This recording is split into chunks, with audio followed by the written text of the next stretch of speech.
ክብር ለአምላካችን ለእግዚአብሔር ይሁን። ባልንጀሬ ከመንገድ መጥቷል የሚሰጠው የለኝም ብሎ ደጁን ሄዶ ሲያንኳኳ እኔም ተኝቻለሁ እግሬንም ታጥቤያለሁ ልነሳ አልችልም ብሎ ነው የመለሰው። ጌታ ያንን ምሳሌ የተናገረው ስለ ቤተ ክርስቲያን ነው። ቤተ ክርስቲያን በየትኛውም ጉዳይ ላይ የጋራ ተልእኮ ይሄ ከኔ ይጠበቅብኛል ብለህ በጋራ የጋራ ተልእኮን ለመወጣት የምታረጋቸው ነገር ነው በምሳሌ የተናገረውና ሉቃስ ላይ ሞር በደንብ እንትን ይለዋልና ከዛ ተነስቼ ልሰጥ አልችልም ሲል ከንዝነዛውም የተነሳ ተነስቶ ሰጠ ይላል። ስለዚህ እስከዚህ ድረስ ነው ቤተ ክርስቲያን የተደረገችው። መልካሙ ስራው ሲባል አሁን ስለ መልካሙን ስራ አንስተንም እናወራዋለን። ግን ሐሰት የሚለው በጋራ ያለን ማንነታችንን አለመቀበል ነው ሐሰት። ምናልባት ወንድማችን ላናስቀይም እህታችን ላናስቀይም እንችል ይሆናል። እግዚአብሔርን ግን እውነት ያለውን ሐሰት በማለታችን ማብራት ያለውን ጨለማ አድርገን ጨለማ ለመዳን የሚደረጉ ጥረቶች ሁሉ የጠበቅነውን ያክል ብርሃን አድርጎ ሳያቀር ሲቀር የጠበቅነውን ውጤት ሳይመጣ ሲቀር በጥያቄ በጥርጣሬ በሁለት ሐሳብ መከፈል ማንከስ ውስጥ ያመጣል። ስለዚህ እንደዚህ አይነት ችግር ሊያጋልጥ የሚችለው ትክክለኛውን ማንነትን አምኖ አለመቀበል ነው። እዚህ በተራራ ላይ ያለ ከተማ ልትሰወር አትችልም። ምናልባት የረጅም ዘመን የጸሎት ልምድ አለን ኢትዮጵያ ውስጥ። ማይጸልይ ሰው አለ ማለት አይቻልም። ግን ጸሎታችን ወደ ተራራን እንዲያወጣን ከሆነ እግዚአብሔር በቃሉ በነገረን መልእክት ጋር አብሮ ወደፊት ለመቀጠል አያስችልም። ቆይቶም ቢሆን ወደ ተስፋ መቁረጥ፣ ቆይቶም ቢሆን በአንድነት መካከል እርስ በርስ ወደ መጠራጠር፣ አንዱን ሌላው ወደ ማቀበል ወደማይችልበት አሳልፈን አንዳችን እርስ በርስ ወደ መሰጣጣት ማምጣቱ አይቀርም። አስተውሳለሁ የዛሬ 20 ዓመት ሲጸልይ የነበሩ ጸሎቶች ቆም ብለን ለማሰብ ፈቃደኞች ብንሆን ምናልባት እርስ በርስ ድካማችን መሸፋፈናችን እንደ እግዚአብሔር ቃል ካልሆነ እግዚአብሔር የሚፈልገውን ውጤት በመካከላችን የሚፈልገውን ውጤት ላይመጣ ይችላል። እና በጣም ጸልየን እናውቃለን። እኔ ራሴ አገልግሎትን የጀመርኩት ከጸሎት ጓድ ነው። እና ኢትዮጵያ ውስጥ በጣም ትልልቅ መሪዎች ከነ ቶሎሳ ጉዲና ከነ ሳሚ ከነ ደረጀ ጋር በምንጸልይበት ጊዜ ያልጸለይነው ጸሎት የለም።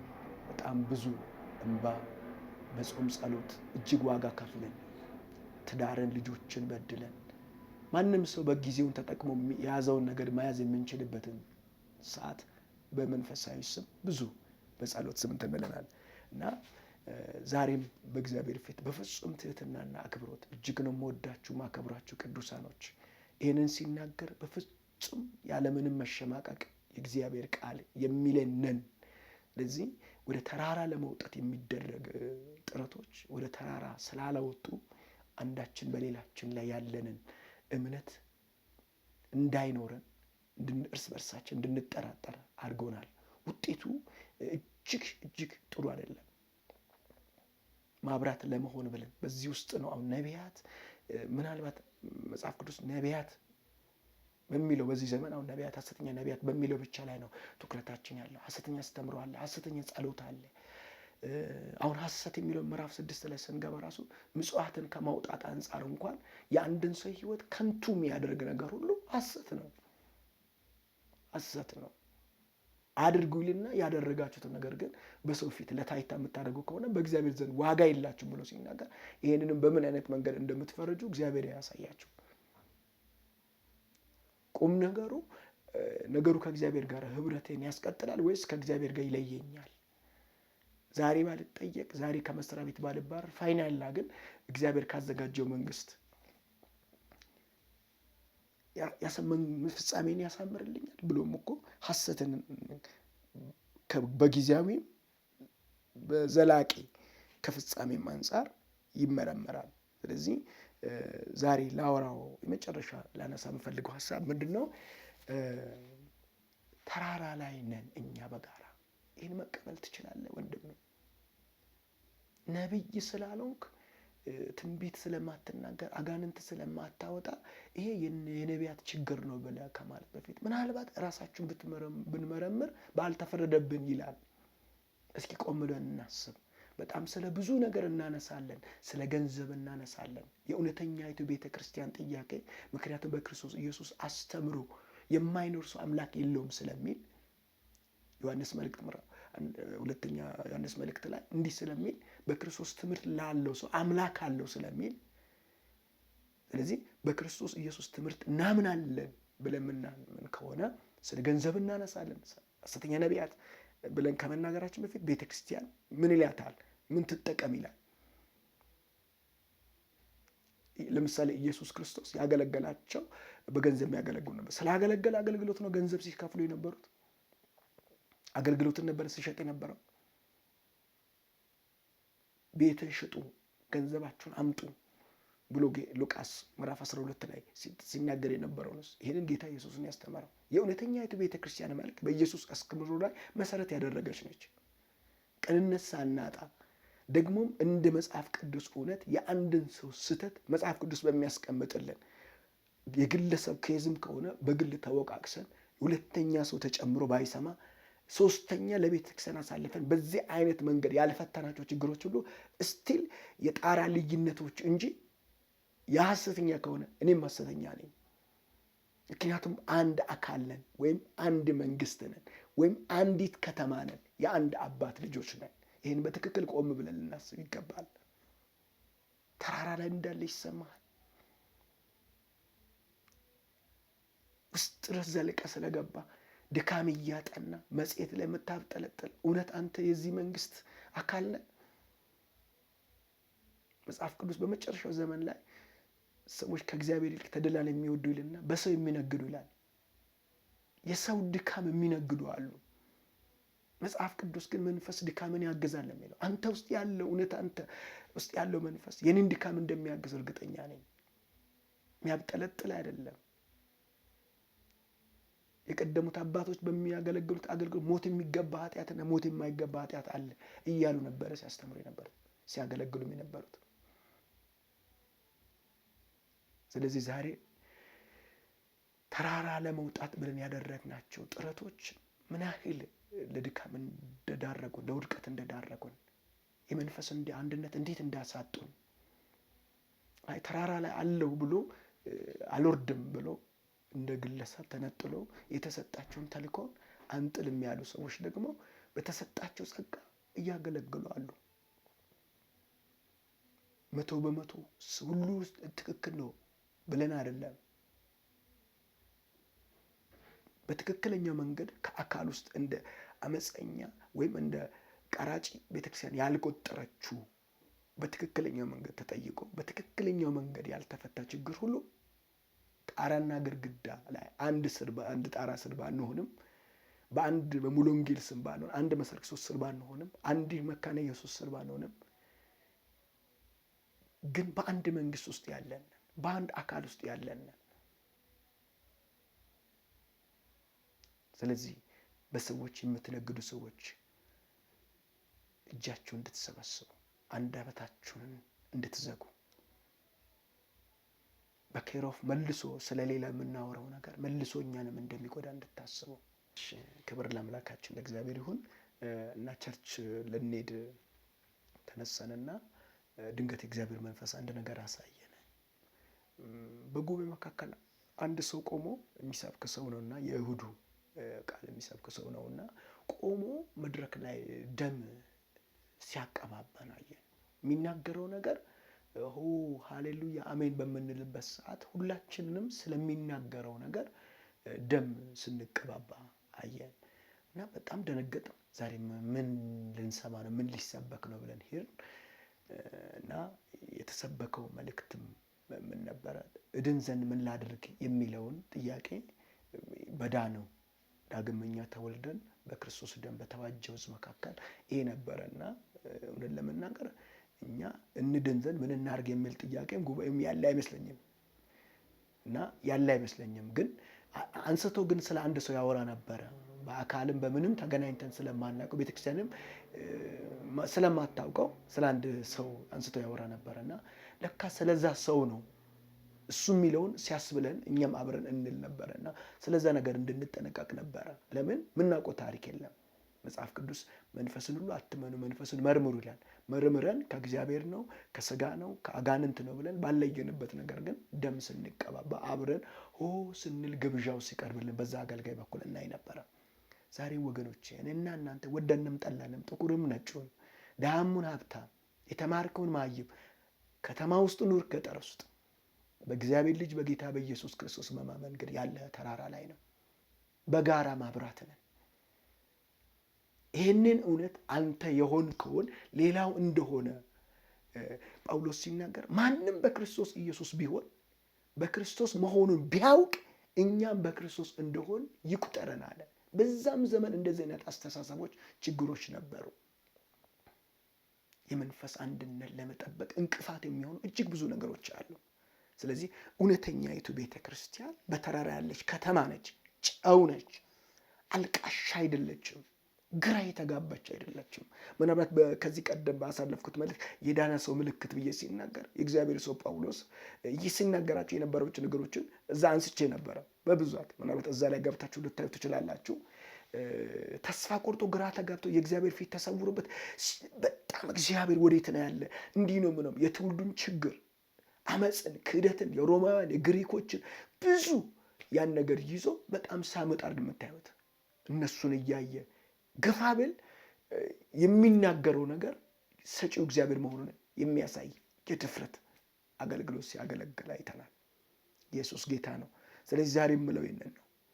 ጸሎታችን፣ ትንቢታችንና ህልማችን እጅግ የምንጓጓቸው የአገልግሎት አይነቶች እኛን ወደ ተራራ እንዲያወጣን ከሆነ ወገኔ ተራራ ላይ ወጣው በእግዚአብሔር ልጅ በኢየሱስ ክርስቶስ በማመን ነው። የጋራ ስም ያገኘሁም በእግዚአብሔር ልጅ በኢየሱስ ክርስቶስ በማመን ነው። ይህንን ማንነት ማትቀበል ከሆነ ግን እጅግ ከባድ ነው። ምናልባት ተሰሎንቄ ላይ ያለውን ሐሳብ ለማንሳት እገደዳለሁ። በእውነት ያላመኑ የእውነትን ፍቅር ያልተቀበሉት ስተትን ያምኑ ዘንድ እግዚአብሔር አሳልፎ ለሐሰተኛ መገለጥና አሳልፎ ይሰጣል ይላል።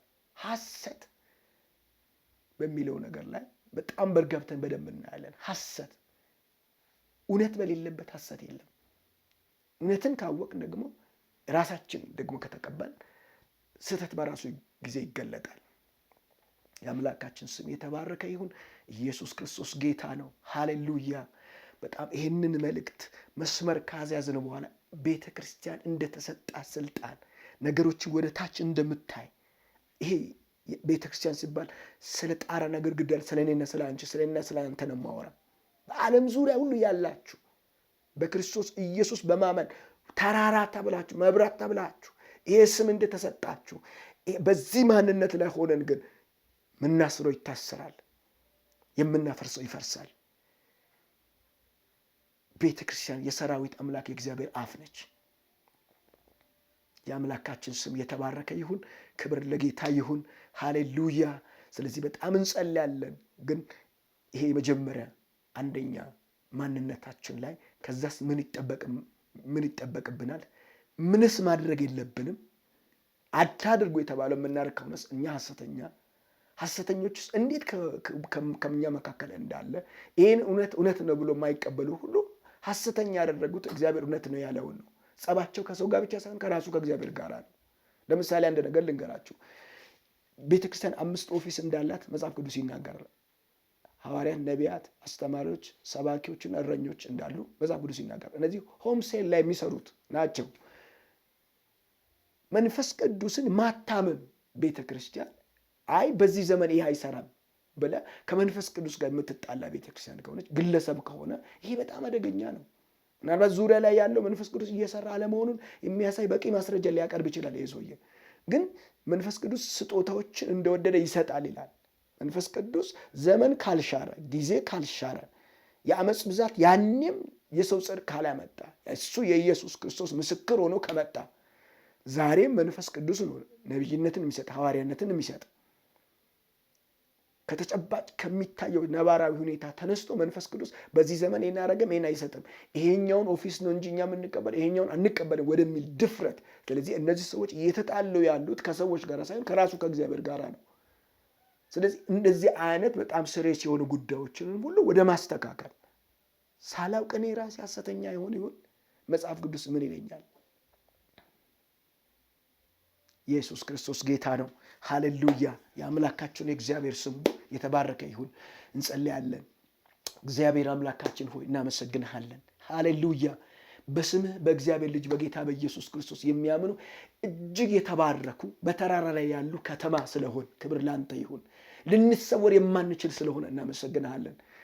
ዳግም መወለድ ሳያስፈልግ ብዙዎች አይቶ አንተን እንዲያከብሩ ብርሃናችን በሰው ሁሉ ፊት እንዲበራ ያንተ ፈቃድ ስለሆነ እናመሰግናለን። ያደረከን ጠርተን አላዋረድከንም። ጠርተን ጥረት ውስጥ አልከተትከንም።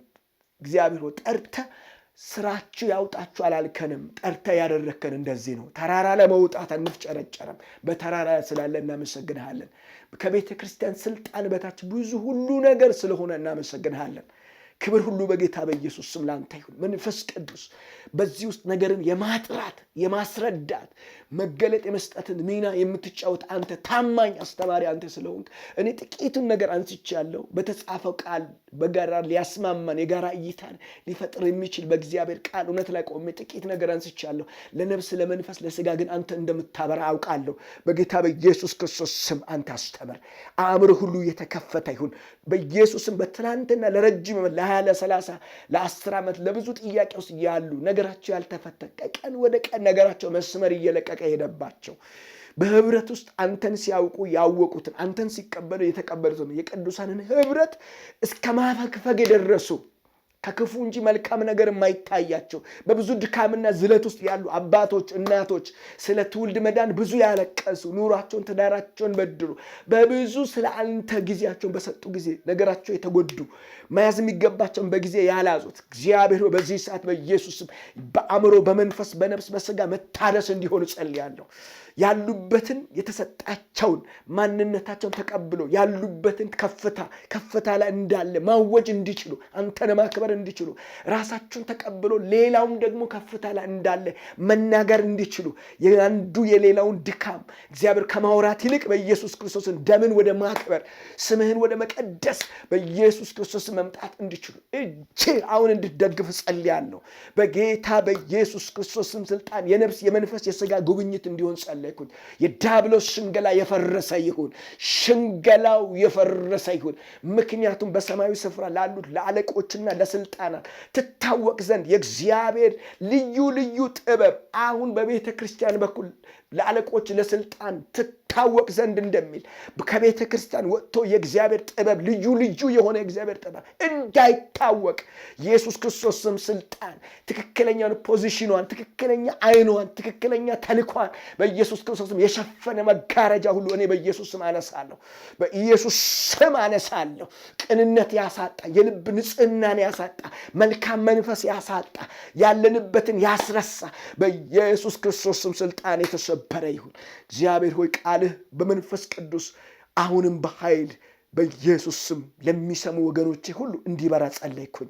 አንዱ ሌላውን መሳብ እንዲችል ጸልያለሁ። በጽድቅ መነሳት እንዲሆን ጸልያለሁ። በጌታ በኢየሱስ ቀጥሎ ላለው እግዚአብሔር ይሄስ እኛስ ተራራ ላይ ካለ ከኛ ምን ይጠበቃል የሚለውን እውነተኛና ሐሰተኞችስ እነማን ናቸው የሚለውን ነገር ማንነትን ባለመቀበል ሐሰተኛ አንተን ከማድረግ የተነሳ ሐሰተኛ ሆኖ በትውልድ መካከል ከመገለጥ በኢየሱስ በትክክል አብጠርጥረን ለይተን ነገሮችን እንድናይና እንድናውቅ በኢየሱስ ሁኔታ እንድታመቻቸን ጸልያለን። ለወገኖች መስማትና በትክክል መረዳት የሚችሉበትን ጊዜን መጠቀም የሚችሉበትን በኢየሱስ ሁኔታን እንድታመቻች ጸለይኩኝ። ክብር ሁሉ በኢየሱስ ስም ላንተ ይሁን። አመሰግንሃለሁ በጌታ በኢየሱስ ስም አሜን። ጌታ ኢየሱስ ክርስቶስ ይባርካችሁ። ቀጥሎ ያለውን ምዕራፍ 6 ላይ ገብተን ከኛ ምን ይጠበቃል የሚለውን ነገር አብረን እናያለን። ምንስ እንዳታደርጉ አለን የሚለውን አብረን እናያለን። ጌታ ኢየሱስ ይባርካችሁ። ሻሎም